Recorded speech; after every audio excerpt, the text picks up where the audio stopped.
ॐ नमो भगवते वासुदेवाय।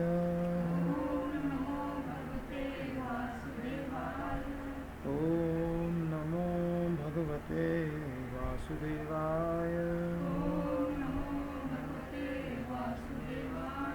ॐ नमो भगवते वासुदेवाय।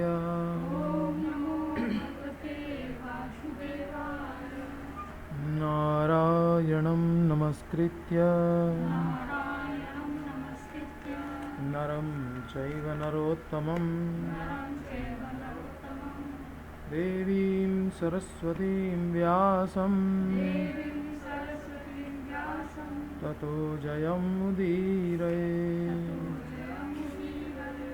नष्टप्रायेषु अभद्रेषु नित्यं भागवत सेवया भगवती उत्तमश्लोके भक्तिर्भवति नैष्ठिकी।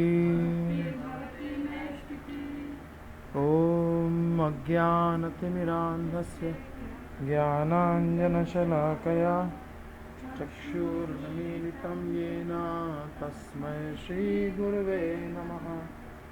श्रीचैतन्यमनोभीष्टं स्थापितं येन भूतले स्वयं रूपः कदा मह्यं ददाति स्वपदान्तिकं।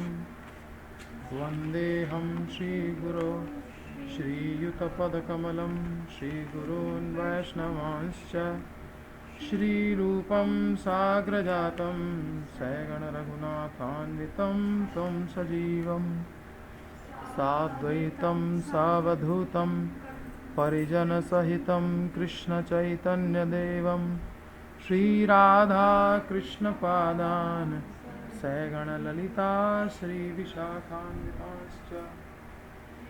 हे कृष्ण करुणा सिंधो दीनबंधु जगत्पते गोपेश गोपिका कांत राधा कांत नमस्तुते।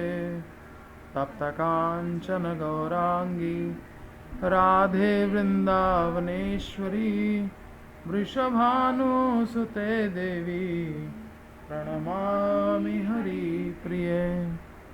वाञ्छाकल्पतरुभ्यश्च कृपा सिन्धुभ्य एव च पतितानां पावनेभ्यो वैष्णवेभ्यो नमो नमः। श्रीकृष्ण चैतन्य प्रभु नित्यानंद श्री अद्वैत गदाधर श्रीवासादि गौर भक्तवृंद। हरे कृष्णा कृष्णा कृष्णा हरे हरे हरे राम राम राम हरे हरे।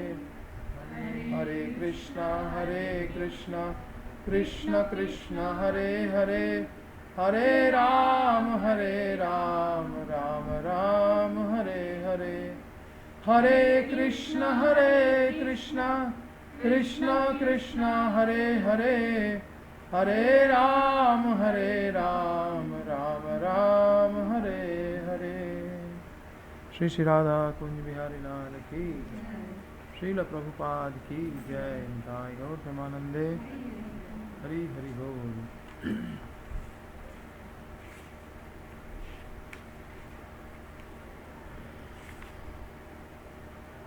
सुख दुखे समे कृत्वा लाभा लाभौ जया जयो ततो युद्धाय युज्यस्व नैवं पापम अवाप्स्यसि।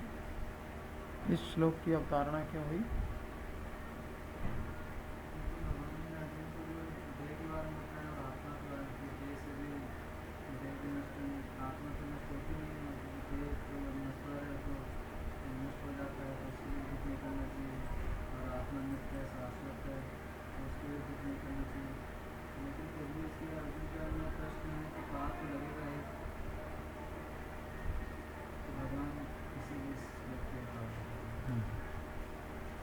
पाप की संभावना का निराकरण करने के लिए। फिर अगला श्लोक आया एषा ते भीता सांख्ये बुद्धिर्योगे ते माम शृणु बुद्ध्या युक्तो यया पार्थ कर्म बंधम प्रहास्यसि। इस श्लोक की क्या विशेषता है?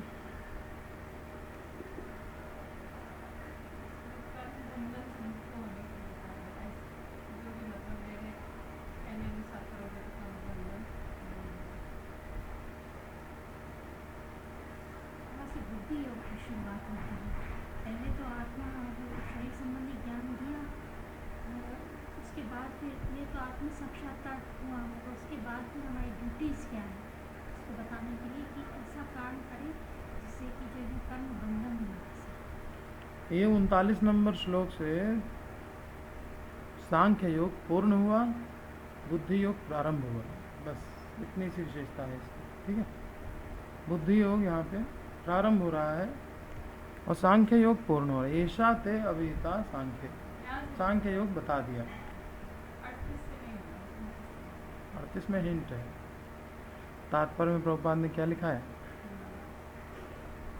कि अब आगे के श्लोकों में इस सिद्धांत का अधिक विशद वर्णन किया जाएगा।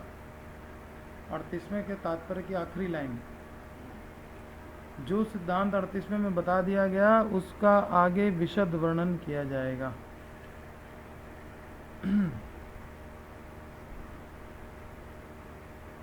सांख्य का अर्थ क्या है?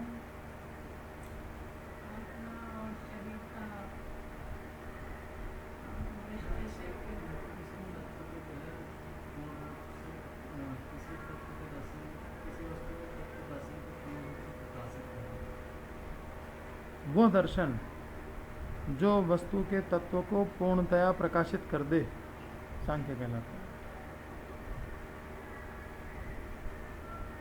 अर्जुन का युद्धोपरति विषयक प्रस्ताव विषय वासना से ही प्रेरित था। सिद्ध करिए।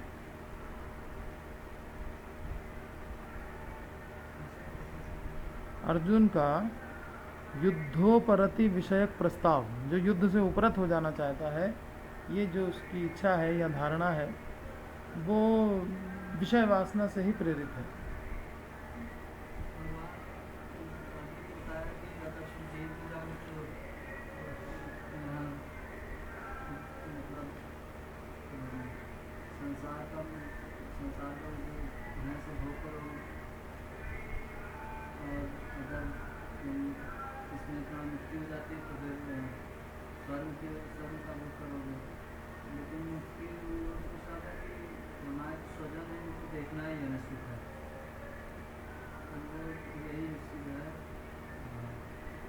राज्य भोग का सुख उसको नहीं चाहिए। एक सुख वो है राज्य भोग का, जीतने के बाद, स्वजनों को मारने के बाद जीतना, और जीतने के बाद सुख भोगना। और एक सुख है कि स्वजन जीवित रहें, तो उसको कौन सा सुख बड़ा लग रहा है? दोनों ही अपना ही तो सुख है, दोनों में से कृष्ण का सुख तो कुछ है नहीं। इसलिए विषय वासना से ही प्रेरित है दोनों ही प्रकार का सुख। युद्ध करके जीतें चाहे युद्ध छोड़ दें। आ गया? क्लियर है ये बात? हाँ। बुद्धि योग किसे मिलता है?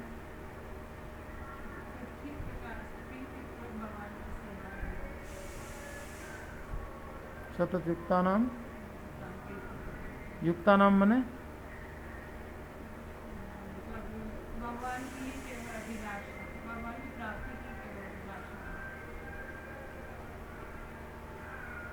भगवान की अभिलाष की प्राप्ति की, भगवान से मिलन की अभिलाषा से वो युक्त रहता है। ठीक है, सतत सतत युक्ता नाम। फिर उसके प्रयत्न, इस अभिलाषा के कारण प्रयत्न होते हैं। एक आदमी डॉक्टर बनना चाहता है, उसके प्रयत्न दूसरे तरह के होते हैं। दूसरा व्यक्ति ऐसे ही पढ़ाई कर रहा है, स्कूल में एडमिशन करा दिया गया है, इसलिए पढ़ रहे हैं, उसका कोई उद्देश्य ही नहीं है, उसकी पढ़ाई डुलमुल रहेगी, है ना। एक इंजीनियर बनना चाहता है, एक इंजीनियर भी बहुत सारे डोनेशन वाले स्कूल्स हैं। कोई IIT में जाना चाहता है तो उसको बहुत ज़्यादा मेहनत करनी पड़ती है। तो मेहनत डिपेंड करती है लक्ष्य पर। अभिलाषा सबसे बड़ी है कृष्ण प्राप्ति की अभिलाषा, इससे बड़ी कोई अभिलाषा नहीं है। जब ये अभिलाषा है तो फिर प्रयत्न भी तो देखना चाहिए। अभिलाषा तो बहुत बड़ी कर ली, प्रयत्न तो जाए नहीं। अभिलाषा सच्ची होगी तो प्रयत्न भी सच्चा होगा, अभिलाषा कच्ची होगी तो प्रयत्न भी कच्चा होगा। तो प्रयत्न से अभिलाषा जज की जा सकती है, किसी का भी प्रयत्न देख करके पता चल जाता है इसकी अभिलाषा कितनी है। श्री कृष्ण ने आत्म तत्व का तात्विक विवरण क्यों प्रस्तुत किया अर्जुन के सामने?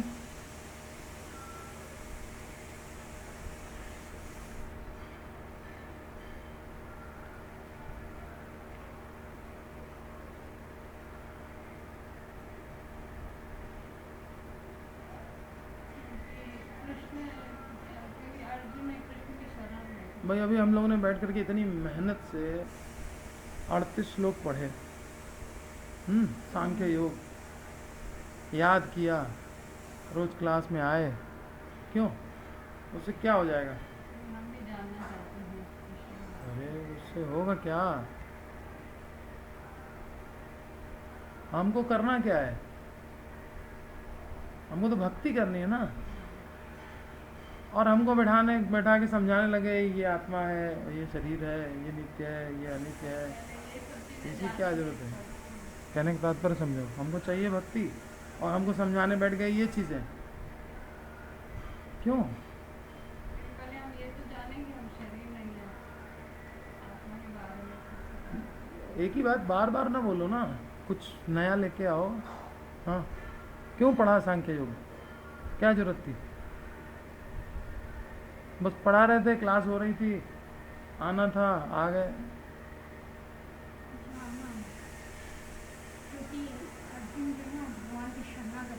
अरे भाई जो बताया गया था वो बताओ ना। तो जी अर्जुन को भक्ति योग या बुद्धि योग की पात्रता प्रदान करने के लिए, इसके सिवा भक्ति योग का पात्र ही नहीं है व्यक्ति। नित्य अनित्य नहीं समझेगा, फिर नित्य के लिए प्रयास क्या करेगा? हम क्यों सांख्य योग पढ़ें? इससे भक्ति योग की पात्रता मिलेगी मुझे, इसलिए जरूरी है। हाँ, अब पढ़ लिया, समझ में आ गया समझ में। ये शरीर कभी भी हम बचा नहीं पाएंगे, कितना इसको प्यार करते रहें, ये बचने वाला है नहीं। ये सिर्फ दुख देने के लिए दिया गया है। लो झेलो दुख। किसके माध्यम से झेलेंगे? शरीर के माध्यम से झेलो। सिर्फ अपने शरीर के माध्यम से नहीं, अपने जिनको प्रिय बना लिया है वो सब भी दुख देंगे, है ना। जिनको समझ लिया संबंध देह के कारण, जिन से संबंध स्थापित किया, और संसार में भी अपने सुख के कारण जिससे संबंध स्थापित कर लिया कि ये शायद हमें सुख देगा, वो सुख देगा। जैसे भागवत में एक वेश्या की कथा आती है, तो जब निराश हो गई तब सुखी हुई, तब निद्रा आ गई उसको। पहले दरवाजे पे तैयार होकर खड़ी रही कि हाँ वो आएगा, शायद मुझे सुखी करेगा, वो सुखी करेगा। पिंगला वेश्या की कथा, दत्तात्रेय भगवान ने उसको गुरु बना लिया, वेश्या को। निराशा ही सुख है। जब वो निराश हो गई तो जाके लेट गई, नींद आ गई।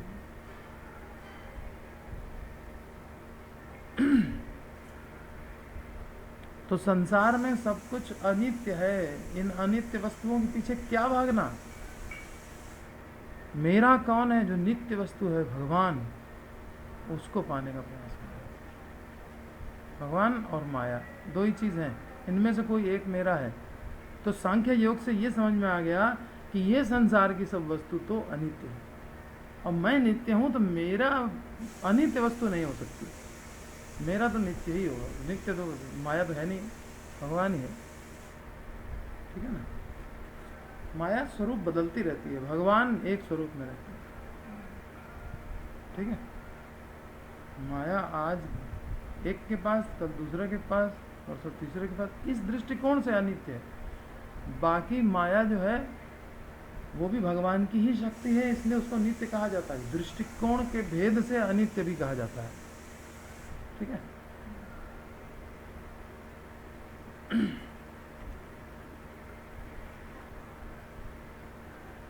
तो हमें भक्ति योग की पात्रता कब आएगी? समाधि योग समाधि। हाँ ठीक। अब हम लोग आगे चलते हैं। नेहाभिक्रमनाशोस्ति प्रत्यवायो न विद्यते प्रत्यवायो न विद्यते स्वल्पमप्यस्य धर्मस्य स्वल्पमप्यस्य धर्मस्य त्रायते महतो भयात्। त्रायते महतो भयात्। नेहाभिक्रमनाशोस्ति नेहाभिक्रमनाशोऽस्ति प्रत्यवायो न विद्यते प्रत्यवायो न विद्यते स्वल्पमप्यस्य धर्मस्य स्वल्पमप्यस्य धर्मस्य त्रायते महतो भयात्। त्रायते महतो भयात्। नेहाभिक्रमनाशोस्ति नेहाभिक्रमनाशोऽस्ति प्रत्यवायो न विद्यते प्रत्यवायो न विद्यते स्वल्पमप्यस्य धर्मस्य स्वल्पमप्यस्य धर्मस्य त्रायते महतो भयात्। त्रायते महतो भयात्।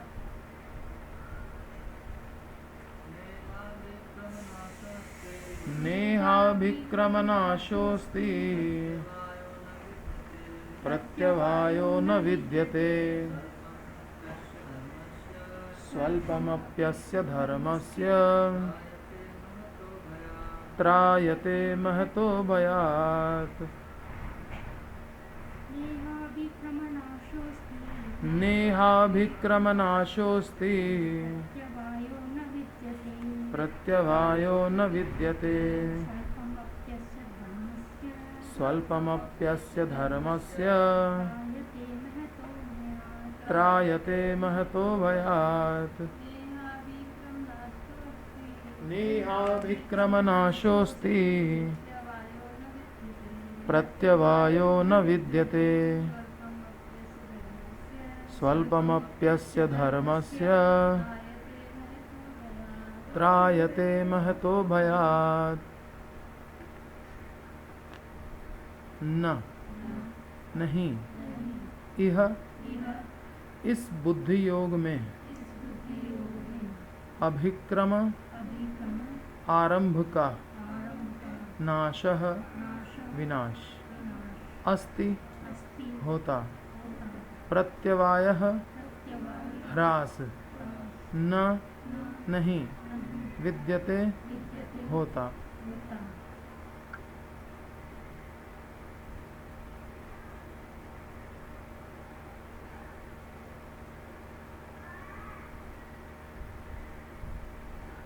स्वल्पम थोड़ा अपि भी साधन अस्य इस धर्मस्य धर्म का त्रायते उद्धार कर देता है महतः महान भयात भय से।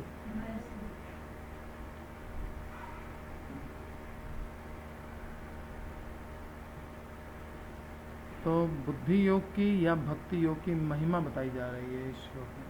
यहाँ से बुद्धि योग प्रारंभ हो रहा है। महिमा बता रहे हैं कि ये अगर कोई कर ले तो क्या होगा। यह अभिक्रम नाशः न अस्ति। यह माने इस धर्म का अर्थात भक्ति योग का अभिक्रम ने आरंभ भी अगर कर दिया तो नाशः न अस्ति नाश नहीं होगा। प्रत्यवायो न विद्यते प्रत्यवायो माने ह्रास या उसको कहें दोष। जैसे कोई काम शुरू किया और आधे में छोड़ दिया तो लोग दोषारोपण करते हैं ना। तुम तो बस शुरू कर देते हो ख़त्म पूरा नहीं करते अधूरा छोड़ देते। खाना कोई बनाया और कच्चा रह जाए तो दोष माना जाता है ना। तो भक्ति में इस प्रकार का दोष नहीं माना जाता।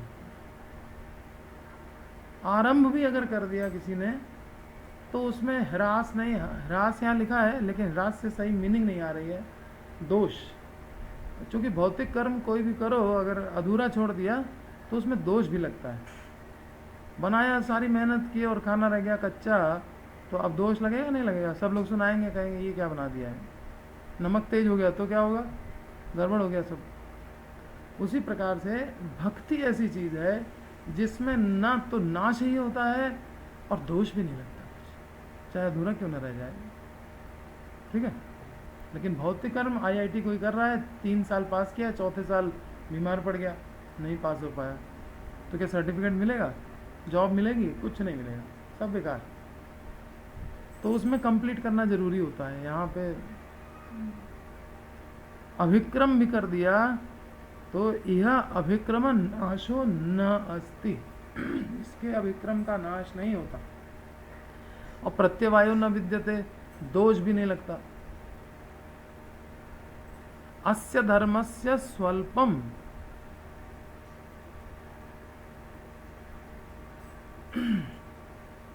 अस्य धर्मस्य स्वल्पम अपि पालन, इस धर्म का थोड़ा भी पालन करेंगे तो महतः भयात् त्रायते, महान भय से अर्थात संसार में आवागमन, उससे रक्षा हो जाएगी।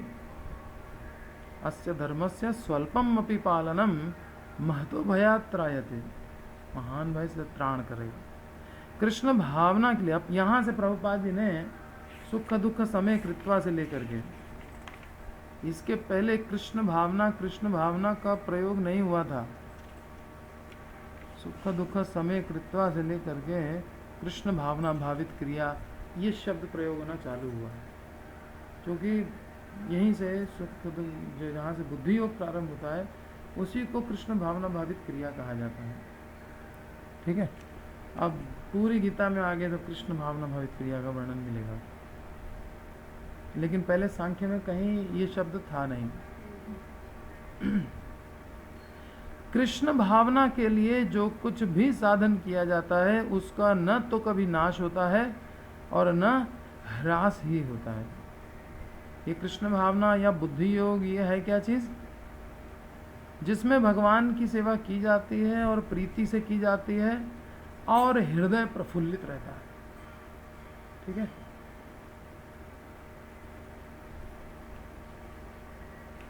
हृदय में पूर्ण बोध भी रहता है और आह्लाद भी रहता है, ज्ञान से भी युक्त है कि हाँ इससे श्रेष्ठ कोई कर्म नहीं है, सिद्ध हो चुका है, समझ चुका हूँ अच्छी तरह से, और आह्लाद भी होता है साथ में, आनंद और आह्लाद और बोध।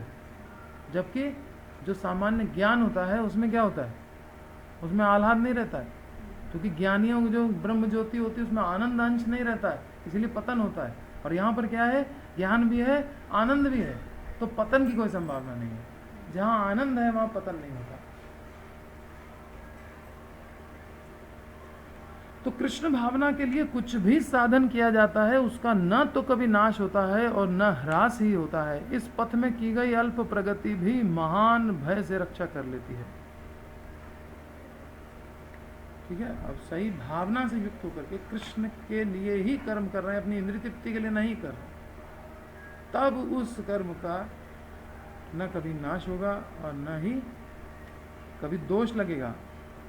यहाँ दोष लगने की बात है ना, अर्जुन को लोग कहेंगे कि तुमने भीष्म को मार दिया, ये हो गया, कुछ नहीं होगा। अपनी इंद्रियों को तृप्त करने की इच्छा को त्याग कर कृष्ण भावना भावित कर्म करना, अर्थात श्री कृष्ण की प्रसन्नता के लिए कर्म करना सर्वश्रेष्ठ दिव्य क्रिया है। सर्वश्रेष्ठ दिव्य क्रिया क्या है? अपनी इंद्रिय तृप्ति छोड़ करके कृष्ण की प्रसन्नता के लिए कर्म करना। यदि ऐसे कर्म को छोटे से रूप में ही प्रारंभ किया जाए तो भी उसमें न तो कोई बाधा आती है और न ही कभी उसका नाश होता है।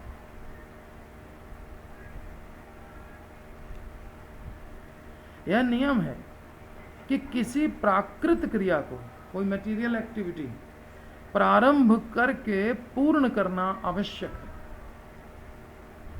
अन्यथा संपूर्ण प्रयास विफल हो जाता है। पता नहीं,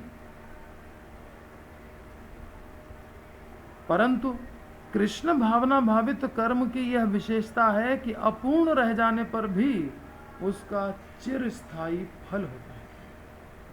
अपूर्ण रहने पर भी चिरस्थायी फल होता है। अतः कृष्ण भावना भावित कर्म करने वाले की किसी भी दशा में हानि नहीं होती।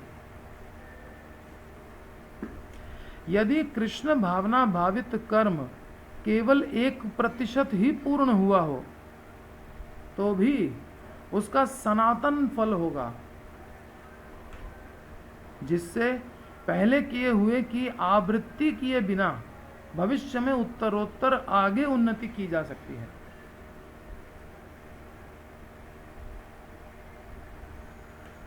1% भी पूरा किया है तो भविष्य में अर्थात अगले जन्म में मान लीजिए फिर अवसर मिला तो वो 1% जो हो गया है उसको दोबारा नहीं करना पड़ेगा, उसकी आवृत्ति किए बिना भविष्य में उत्तरोत्तर आगे उन्नति की जा सकती है।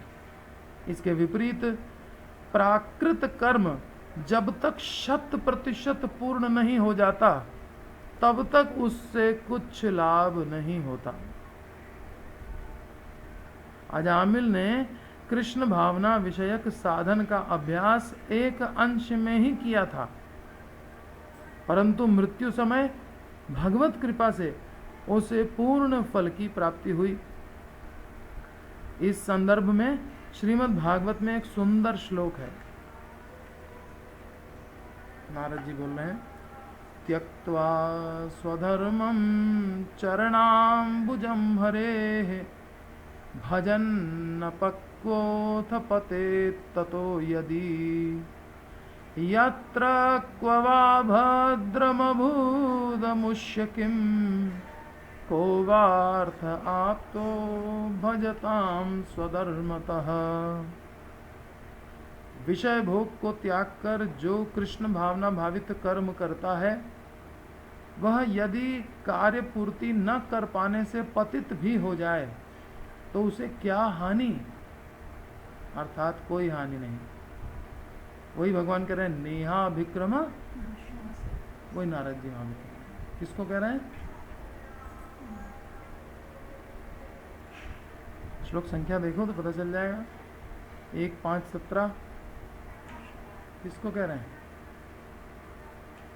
बोलो। पहला स्कंद 5वां अध्याय व्यासदेव जी से कह रहे हैं, ठीक है। नेहा विक्रम नाशो अस्ति, तुमने सब लिख दिया है, भक्ति का वर्णन कहाँ है? शुद्ध भक्ति का वर्णन तो करो। नेहा विक्रम नाशो अस्ति त्यक्त्वा स्वधर्मम चरणाम्बुजम हरे भजन न पक्वोऽथ पतेत् ततो यदि। इसी प्रकार लोकोक्ति है। इसके विपरीत प्राकृत क्रियाओं को पूर्ण करने से भी क्या लाभ। एक तो वो 100% ना करो तब तक तो सारा श्रम बेकार हो जाता है, और 100% भी कर लिया तो भी नारद जी कह रहे हैं क्या लाभ, क्योंकि सब देह के लिए होती है प्राकृत क्रियाएं, तो उसके बाद तो कोई लाभ होता नहीं है। इसी प्रकार लोकोक्ति है, अपने सनातन आत्मा को खोकर, भाई भौतिक क्रियाएं व्यक्ति कर रहा है तो आत्मा की उन्नति को छोड़ करके तो कर रहा होगा, तभी तो भौतिक क्रिया में लगा है। आत्मा क्रिया छोड़नी पड़ेगी, हाँ। उसको खोकर, लोकोक्ति है कि अपने सनातन आत्मा को खोकर संपूर्ण विश्व को पाने से भी क्या लाभ, अर्थात कोई लाभ नहीं। प्राकृत कार्य तथा उनके फल देह के साथ ही समाप्त हो जाते हैं, परंतु कृष्ण भावना भावित कर्म कर्ता को देहांत के बाद फिर से कृष्ण भावना भावित बना देता है। प्राकृत कर्म देह के साथ ही खत्म, और कृष्ण भावना भावित कर्म देहांतर के बाद फिर से कृष्ण भावना भावित बना देगा। और क्या चाहिए? कम से कम इतना तो निश्चित है कि पुनर्जन्म में उसे विद्वान ब्राह्मण अथवा धनाढ्यों के कुल में मनुष्य देह की प्राप्ति होगी, जिससे भगवत प्राप्ति का अवसर फिर सुलभ हो जाएगा। यह कृष्ण भावना भावित कर्म की अनुपम विशेषता है। ये भगवान ने भक्ति योग की महिमा का वर्णन किया, बुद्धि योग या भक्ति योग कह लो। नेहाभिक्रम नाशोस्ति प्रत्यवायो न विद्यते स्वल्पम अप्यस्य धर्मस्य त्रायते महत्वभयात्। जगत गुरु श्रीला प्रभुपाद की, श्रील विश्वनाथ चक्रवर्ती ठाकुर की जय। अब सुनिए ध्यान पूर्वक, बहुत महत्वपूर्ण विषय, बुद्धि योग। बुद्धि योग माने भक्ति योग। भक्ति योग माने नौ विधियां, नवदा भक्ति, श्रवण, कीर्तन, स्मरण, वंदन, पाद सेवन, दास्य, सत्य, है ना, आत्मनिवेदन, ये नवदा भक्ति। इसमें अगर कृष्ण की प्रसन्नता के लिए ये सब किया है तो इसका कभी नाश नहीं होगा। ठीक है, हमने धन अर्जन के लिए इस्तेमाल कर लिया तो गारंटी नहीं है, है ना। तो नाम अपराध लग गया और करते रहो, बहुजन्म करे यदि श्रवण कीर्तन तब न पाए कृष्ण पद प्रेम धन। ठीक है, प्रेम धन नहीं मिलेगा, अन्य फल जो मिलते हैं वो मिलते रहेंगे। ठीक है, मिलेंगे जरूर, कुछ ना कुछ फल तो मिलेंगे, मुक्ति मिल जाए चाहे भक्ति मिल जाए, कुछ तो मिलेगा ही।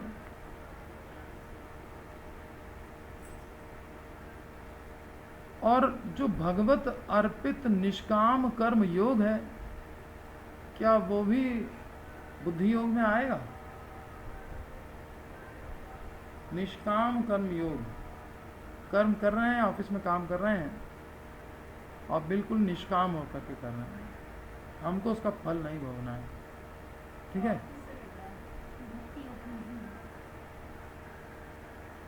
उसका फल हम बिल्कुल नहीं भोगना चाहते हैं, 1% भी नहीं भोगना चाहते हैं। सपोज यहाँ तक पहुँच गए हैं और उधर काम किया और काम करके पूरा का पूरा फल ला करके भगवान को अर्पित कर दिया।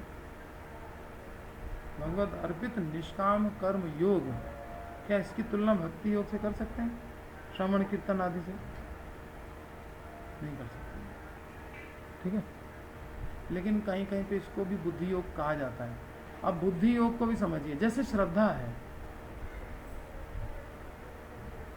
वो कह दे नहीं किसी में श्रद्धा नहीं है, प्रभु जी ने जिस दिन कहा, ऐसा नहीं है। श्रद्धा कहा है कि कनिष्ठ मध्यम उत्तम श्रद्धा अनुसारी। श्रद्धा के तो कई भेद है ना। श्रद्धा तो विकास करती है। सबसे पहले श्रद्धा कहाँ से प्रारंभ होती है कि लोग कीर्तन करते हुए जा रहे हैं और किसी ने अप्रिशिएट कर दिया, ये लोग अच्छा काम कर रहे हैं। प्रभुपाद कहते हैं यहाँ से श्रद्धा की शुरुआत हुई, उसके अंदर श्रद्धा है। जिसने कह दिया कि हाँ ये लोग अच्छा काम कर रहे हैं, वो भी श्रद्धावान कहलाएगा। और श्रद्धा की पराकाष्ठा क्या है? कृष्ण भक्ति कैल सर्वकर्म कृत है। अब उसको समझ में आएगा, कृष्ण भक्ति करने के बाद अब हमें कुछ करने की आवश्यकता नहीं है। ये श्रद्धा की चरम सीमा है। और चरम सीमा तक तो वास्तव में हम लोग नहीं है, लेकिन हर व्यक्ति कुछ ना कुछ तो श्रद्धा का विकास कर ही रहा है। ठीक है, इसी प्रकार से बुद्धि योग। अब सांख्य दिया भगवान ने तो भक्ति योग की पात्रता प्रदान की। ठीक है, अब कोई व्यक्ति कर्म कर रहा है, उसको भी भगवान ने बुद्धि दी, तभी तो वो भगवत अर्पित करने लगा, है ना। नहीं तो भगवत अर्पित ऐसे कैसे करने लगेगा जब भगवत प्रेरणा ना हो। साधु का संग, फिर भगवत अंदर से प्रेरणा परमात्मा के द्वारा, तब तक तो वो करेगा नहीं। तो ये भी तो भगवान ने कुछ बुद्धि दी उसको। इसलिए जो भगवत अर्पित निष्काम कर्म योग है, उसको भी बुद्धि योग कह दिया जाता है, परंतु इस श्लोक में नहीं कहा गया। ठीक है, अब बहुत सूक्ष्म है, इसको बहुत गंभीरता से समझिए। भगवत अर्पित निष्काम कर्म योग को भी उसमें कंसीडर किया जा सकता है भक्ति योग में, हालांकि यहाँ पे नहीं किया गया। अच्छा, तो यहाँ पे श्रवण कीर्तन आदि रूप भक्ति योग को ही जो इह शब्द से कहा गया है, इह अभिक्रम नाशो न अस्ति। यह माने इस बुद्धि योग में। तो बुद्धि योग दो प्रकार से हो सकता है, एक तो भगवत अर्पित निष्काम कर्म योग और दूसरा हो सकता है श्रवण आदि रूप भक्ति योग। अभी हम लोग इसको विश्लेषण करेंगे तब पता चल जाएगा कि यहाँ पर श्रवण आदि नवधा भक्ति को ही कहा जा रहा है। अभी 45 नंबर श्लोक इसी में निकालिए, 4 श्लोक बाद। 45 नंबर श्लोक में भगवान कह रहे हैं अर्जुन से कि त्रैगुण्य विषया वेदा। वेदों में 3 प्रकार के गुणों का वर्णन है, अर्थात 3 गुणों से युक्त कर्मों का वर्णन है। गुण क्या करेंगे? जीव तो कर्म कर रहा है ना, लगातार गुण के अधीन रह करके कर्म करता है। तो त्रैगुण्य विषया वेदा माने 3 गुणों का वर्णन करते हैं, अर्थात 3 गुणों के अंतर्गत आने वाले कर्मों का वर्णन करते हैं। बात एक है।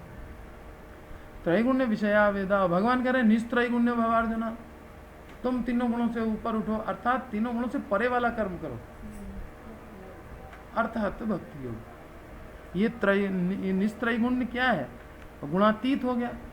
निस्त्रैगुण्य या गुणातीत बात एक ही है, तो वो भक्ति योग ही है। और भक्ति योग माने जब भी आए भक्ति योग तो समझ लेना चाहिए श्रवण कीर्तन आदि नवधा भक्ति। श्रवण जब हम कृष्ण की कथा का कर रहे हैं तो इसमें कुछ अर्निंग करके और फिर वो देंगे भगवान को, ऐसा नहीं है।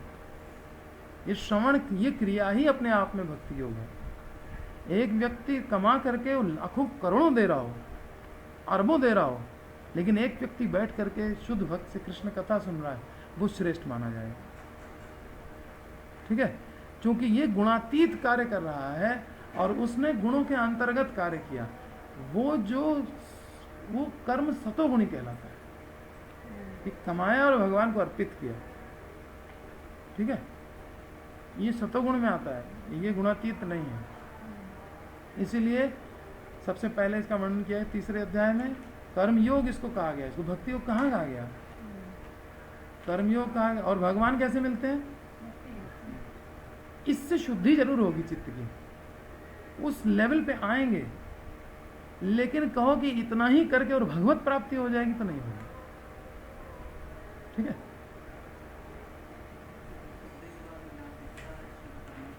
उसके बाद ज्ञान टिकता है, और ज्ञान भी सतोगुण में होता है, कर्म तो रजोगुण में होता है।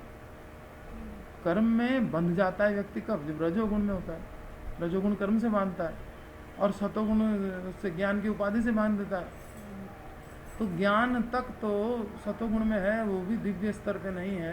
केवल अगर हम ब्रह्म ज्ञान की भी बात कर लें, भक्ति आती त्रिगुणातीत, ज्ञान त्रिगुणातीत नहीं कहा गया। राज विद्या की बात जाने दो, राज विद्या तो शुद्ध भक्ति से संबंधित ज्ञान है, वो नहीं कह रहे हैं। यहाँ ब्रह्म ज्ञान की बात खाली कर रहे हैं।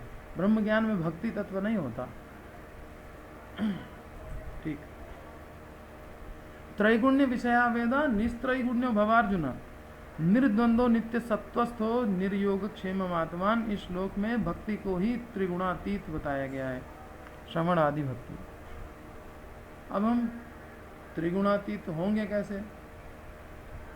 तो 14वें अध्याय में बता रहे हैं, श्लोक संख्या 26 में, 14-26 नोट कर लीजिए।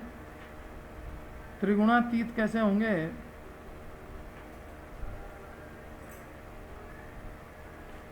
ये सिर्फ इह शब्द की व्याख्या हो रही है अभी तक। इह अभिक्रम नाशो न अस्ति। इह माने क्या? इह माने बुद्धि योग, और बुद्धि योग माने क्या? समझ में आ रहा है? वही बताया जा रहा है।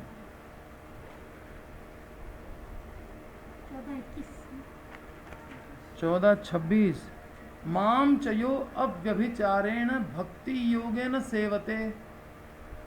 जो अव्यभिचारिणी भक्ति के द्वारा मेरी सेवा करता है, सगुणान समतीत्य एतान ब्रह्म भूयाय कल्पते, वो तीनों गुणों को पार कर जाता है। ठीक है, कौन पार करता है? जो भक्ति करता है। ठीक है, तो कैसी भक्ति? अव्यभिचारिणी, अनन्या भक्ति, केवला भक्ति। सगुणान समतीत्येतान ब्रह्म भूयाय कल्पते। तो ज्ञान सतोगुणी होने के कारण, अब ये भक्ति तो गुणातीत है, इतनी बात समझ में आ गई। तो भगवान ने जो कहा न यह अभिक्रम नाशो न अस्ति, तो अगर कोई वस्तु गुणों के अंतर्गत होती तो नाश होता। ठीक है, ज्ञान खूब लेता है व्यक्ति, अगले जन्म में पता लगा खत्म, कुछ नहीं याद है। ठीक है, फिर ABCD चालू किया। लेकिन भक्ति जो करके आता है, तो प्रहलाद महाराज देखो पैदा होते ही भक्ति शुरू कर गए, ध्रुव महाराज देख लो, पिछले जन्म में बड़ी बड़ी भक्ति की थी। तो क्योंकि ये क्रिया गुणातीत है, इसलिए इसका नाश नहीं होता। तो यही बताने के लिए भक्ति गुणातीत है, ये वाला श्लोक कोट किया गया है 2:45, और गुणातीत होने का तरीका बताया गया 4:26 में, 14:26। तो ज्ञान सतोगुणी होने के कारण गुणातीत होना सिद्ध नहीं है, और कर्म रजोगुणी होने के कारण, है ना, रजोगुण में होने के कारण वो भी गुणातीत नहीं सिद्ध होता है। हम चाहे किसी ऑफिस में काम करते हो, कुछ भी बिजनेस करते हो, ठीक है, लेकिन वो गुणातीत सिद्ध नहीं हो पाएगा, वो क्रिया। हाँ, उसको हमने भगवत अर्पित किया तो हमारी क्रिया सतोगुण में आएगी। लेकिन मान लो हम किसी ने सोचा कि हम बहुत बड़े आदमी बन जाएंगे तब भगवान की सेवा करेंगे, और उस बीच में ही मृत्यु आ गई, तो अब तक जो उसने क्रिया की बड़ा आदमी बनने के लिए, और बीच में डेथ हो गई, जैसे प्रशांत ने कहा, और उसके बाद वो पहली सैलरी भी नहीं मिली और डेथ हो गई। वो सोचता था कि हम पैसे कमाएंगे तो आपकी मदद करेंगे प्रचार कार्य में, लेकिन वो तो डेथ ही हो गई। तो सोचना उसका गलत था। तो अब उसकी जितनी भी पढ़ाई लिखाई थी वो सब किस कैटेगरी में गई? वो तो रजोगुण में चली गई, सतोगुण भी नहीं। जब भगवत अर्पित हो जाती तब सतोगुण में आती, भगवत अर्पित हो ही नहीं पाई। तो इसमें बड़ा रिस्क है। कर्म जब तक पूर्ण नहीं हो जाता है तब तक साधन व्यर्थ हो जाता है, और साधन में भी दुख और साध्य अवस्था में भी दुख। ठीक है, दुख ही दुख रहता है उसके अंदर। यदि भगवान के लिए अर्पित कर्म को, अब कोई सपोज कोई कहे नहीं नहीं ये आपने कैसे कह दिया, जैसे बहस कर सकते हैं लोग, जैसे कितनी बहस हुई संडे को, इसी पॉइंट पे तो हुई थी, लेकिन ये पॉइंट आज भगवान क्लियर कर रहे हैं कि वो रजोगुण में कहलाएगी अगर अर्पित नहीं हुई है तो। मान लीजिए 10% अर्पित किया है तो 90% रजोगुण में जाएगा और 10% सतोगुण में जाएगा, वो भी गुणातीत नहीं है। ठीक है, उसको भी विश्वनाथ चक्रवर्ती ठाकुर गुणातीत नहीं कह रहे हैं, और भी श्लोकों से सिद्ध होगा भागवत से। अच्छा, कोई कहे कि नहीं ऐसा नहीं हो सकता, या मान लो फिर कहे कि यदि भगवान के लिए अर्पित कर्म को भक्ति मान लिया जाए तो फिर कर्म कैसे कहेंगे? फिर कर्म क्या है? भगवान को अर्पित कर्म को आप भक्ति मान रहे हैं तो फिर कर्म किसको मानेंगे, ये बता दीजिए। तो फिर कोई जवाब देता है कि यदि कहो कि कर्म भगवान को, जो कर्म भगवान को अर्पित नहीं है उसको हम कर्म कहेंगे। ठीक है, क्या प्रश्न था पहले? कि भगवान को जो अर्पित कर्म फल है उस कर्म को हम भक्ति मान लें तो फिर कर्म किसको मानेंगे? तो कह रहे हैं कर्म उसको मानेंगे जो भगवान को अर्पित नहीं किया, वो कर्म कहलाएगा। तो भागवत में 1:5-12 नारद जी ही कह रहे हैं व्यासदेव से, नैष्कर्म्यम अपि अच्युत भाव वर्जितम न शोभते ज्ञानमलम निरंजनम कुतः पुनः शश्वत भद्रमीश्वरे न चार्पितम कर्म यदप्य कारणम। 1:5-12 याद कर लीजिएगा। जब मतलब ज्ञानम निरंजनम, ब्रह्म ज्ञान भी न शोभते, वो शोभा नहीं देता है अगर अच्युत भाव वर्जितम, भगवान की भक्ति से वर्जित है। ठीक है, अच्युत भाव वर्जित ब्रह्म ज्ञान भी न शोभते, तो फिर भगवत अनर्पित कर्म कैसे शोभा देगा? कर्म से तो बढ़कर के ज्ञान है। जब ज्ञान ही शोभा नहीं दे रहा है बिना भक्ति के, तो बिना भक्ति के कर्म क्या शोभा देगा? तो नारद जी का कहना है कि वो कर्म बेकार है, किसी काम का ही नहीं, वो कर्म है ही नहीं, यूजलेस है वो। तो कहा ना कि कर्म किसे कहेंगे फिर, तो कहने लगे भगवत अनर्पित कर्म को कर्म कह देंगे हम। तो नारद जी कह रहे हैं भगवत अनर्पित कर्म तो कर्म है ही नहीं, वो तो यूजलेस है, वो तो किसी काम का नहीं। कर्म तो वही होता है जो भगवत अर्पित कर्म होता है, वो सतोगुण में आता है। भगवत अर्पित कर्म सतोगुण तक ही है बस।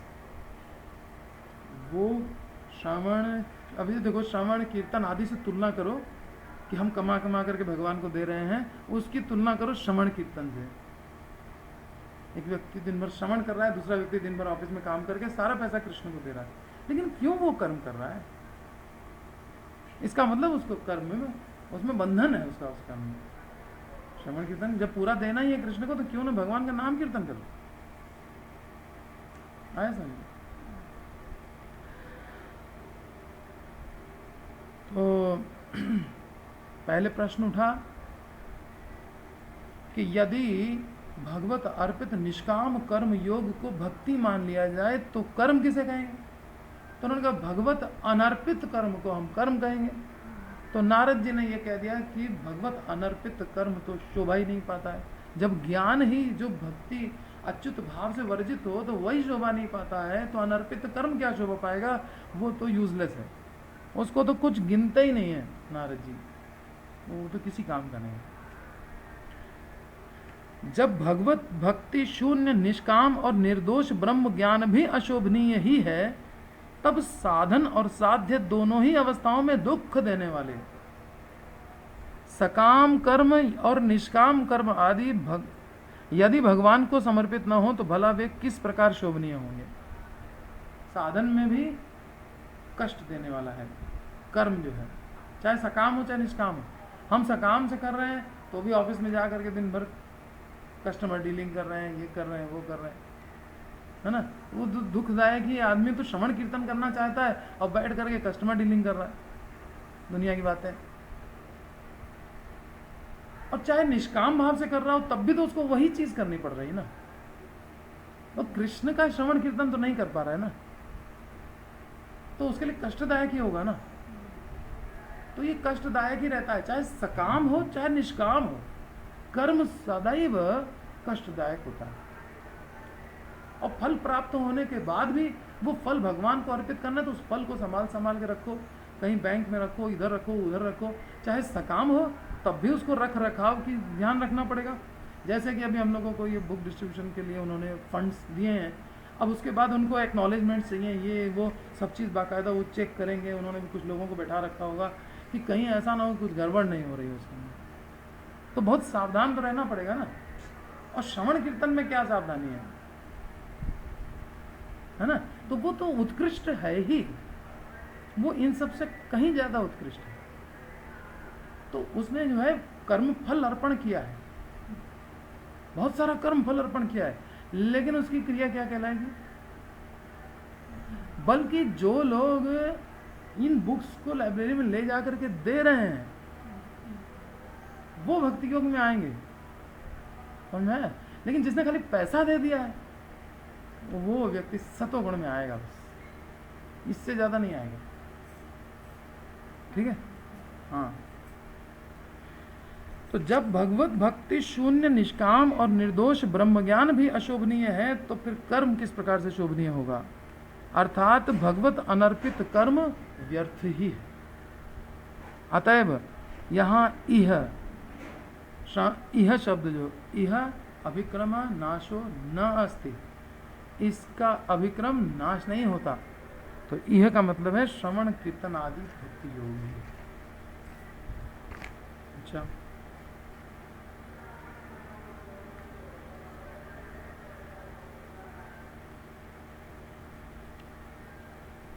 इसी में आगे श्लोक संख्या शायद 49 है। 49 देखिए क्या है।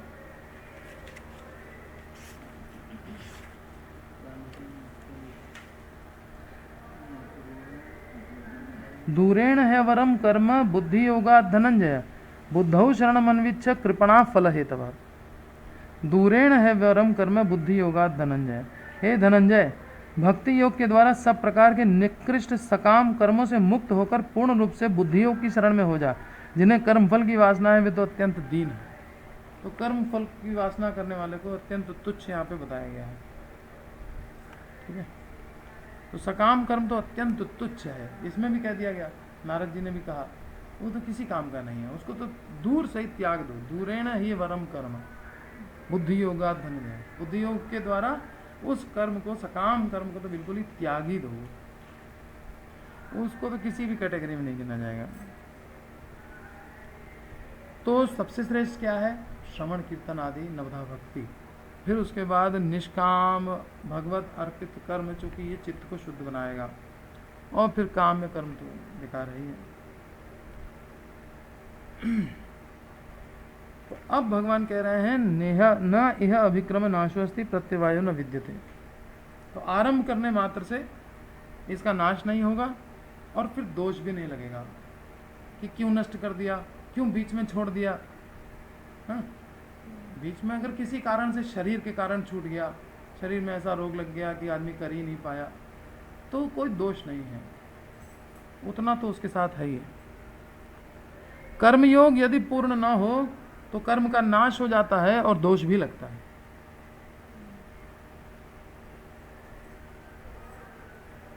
जैसे हमने इंजीनियरिंग करके और पढ़ाई सब छोड़ दी और हमने कहा खाली यही भागवत पढ़ेंगे, तो अब हर व्यक्ति ने हमारे ऊपर दोषारोपण किया कि तुमको ये नहीं करना चाहिए, हाँ, ये गलत है, गलत है, गलत है।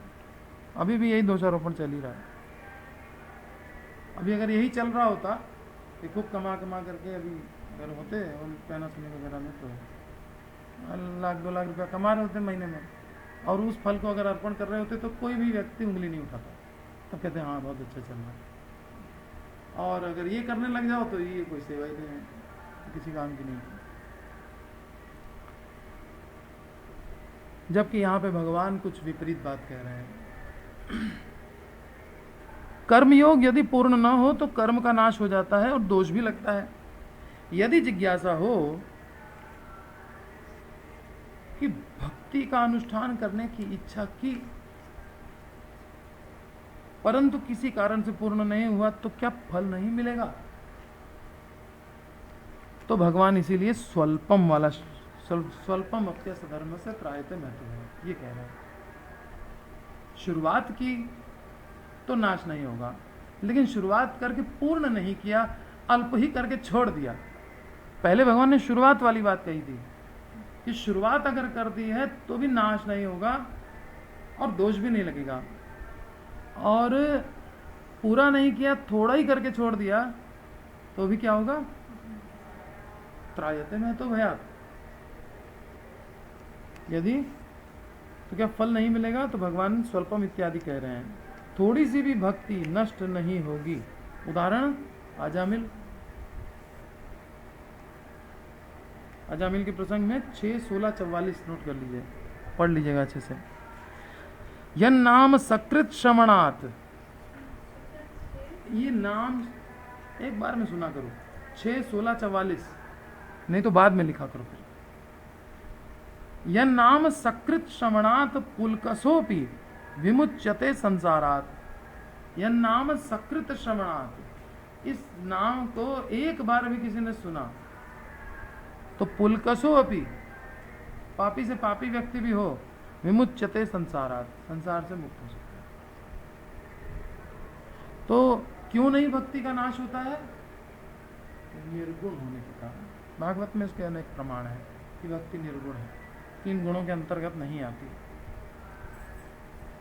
फिर जिज्ञासा हुई, क्या निष्काम कर्मयोग भी भगवत अर्पित होने के कारण भगवत महिमा से निर्गुण नहीं हो सकता? निष्काम कर्मयोग है, भगवत अर्पित है, भगवत महिमा से गुणातीत हो जाए? तो कहते नहीं।